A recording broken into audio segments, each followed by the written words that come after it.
magluluto ako ngayon ng aking ulam ngayong lunch.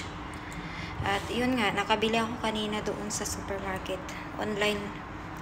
Hindi naman ako makalabas ngayon. Kaya ito, nakabili ako ng isda. Na mackerel yung tawag dito, guys. Yan. Minsan lang ako makakain ng isda or seafoods kasi mahal yung seafoods nila dito sa Egypt, guys. Kaya hindi katulad sa Pinas na kahit saan ka pumunta, mayroong seafoods na mura lang din. Pero meron namang mahal. Pero dito kasi, sobrang mahal kahit na hindi siya fresh. Pero mahal talaga siya. So, ayun, ipiprito ko. Tapos, lagyan ko ng sauce.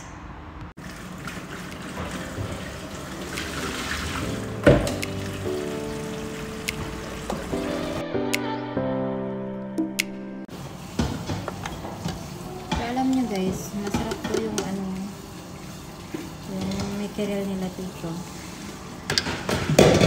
Masarap siyang iprito tapos lagyan ng sauce. Pero yung gusto ko sana gawin itong may sabaw tapos may lemon yung sinigang, pero isa lang kasi yung lulto dito ko na lang ng sauce.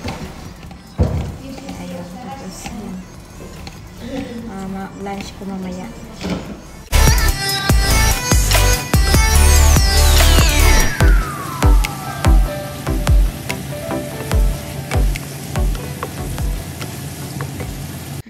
Hey guys, nandito kami ngayon sa gym kasi merong teacher yung alaga ko ngayon. Nihintay namin yung teacher niya. Kaya yan siya. Inaantok na siya. Maaga naman siyang natulog kagabi, mga 10 o'clock after ng party. Natulog agad siya. Tapos may klase kasi siya ngayon. Sunday hanggang Thursday. Kaya maaga din siyang nagising kanina, mga 6:45. Ginigising ko na yan sila. So, ayun. Ninintay namin yung tutor niya sa Arabic. Yun nga. Nandito din ako. Dito sila mag-i-study na sa gym. Kasi nung, siguro mga 4 days na ngayon, walang signal yung internet dito sa gym, guys. Kaya doon sila nag-i-study sa may dining room. Pero ngayon, meron na, bumalik na. Kaya bumaba na kami dito sa gym. Ito yung gym nila, guys. Pero hindi naman nila yan ginagamit. Ewan, nung nagka-pandemic lang, dito sila lagi nag-gym. Pero nung wala na, sa labas na sila laging nag-gym.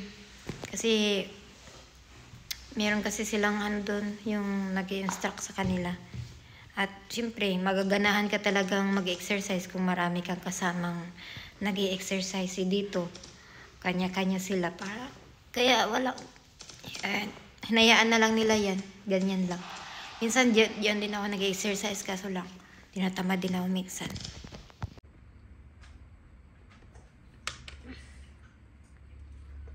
You ready, Jazin, or no? Hey guys, good morning. So today is Saturday, January 18. Yes, it's 18. So ngayon, nandito ako sa kwarto ng dalawang bata.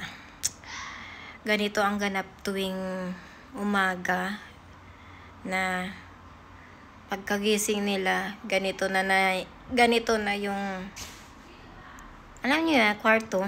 Ganun talaga yung mga bata na hindi pa marunong magpalaga ng mga gamit nila at hindi pa marunong mag-appreciate na kailangan nila na hindi magulo yung kwarto. Ganun talaga, guys. Kaya ito, ganyan yung mga ganap. Tingnan nyo yung background ko. Ganyan. Pagkagising nila, ganyan na. Iwan ko kung bakit. Dalawa silang magkapatid dito natutulog.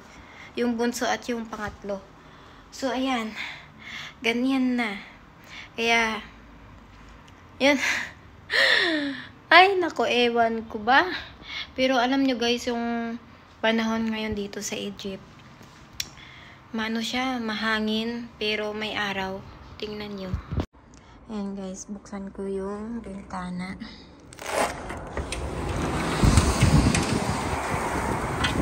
Yan, sobrang hangin.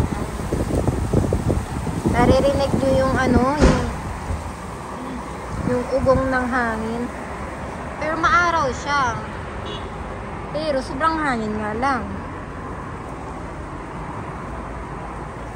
At meron akong ubo ngayon, guys. Kunti na lang.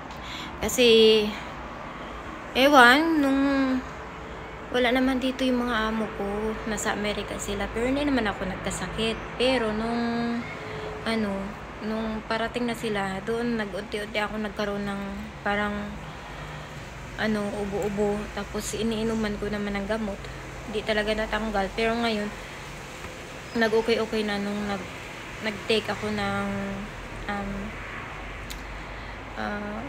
amoxicillin. Hindi ko alam kung ano yun, basta yun yung nirecommend ng amo ko na lagi kami yun lagi namin yung na tinitake pag nagkaroon kami ng severe na ubo.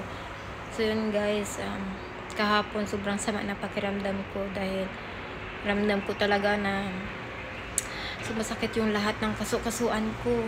Yan, bumili ulit ako ng ibang gamot na antibiotic pala, antibiotic guys. Kaya yun, medyo okay na yung ubo ko at saka pakiramdam. Nagkakaroon na naman ako ng ng tagihawat. Hindi ko alam kasi yung menstruation ko guys, hindi siya same ng day, pero naman siya ng ng kada buwan, dumadating naman siya, pero hindi siya same day. Kaya ayan, nagkaroon ako ng tagihawat na naman dito.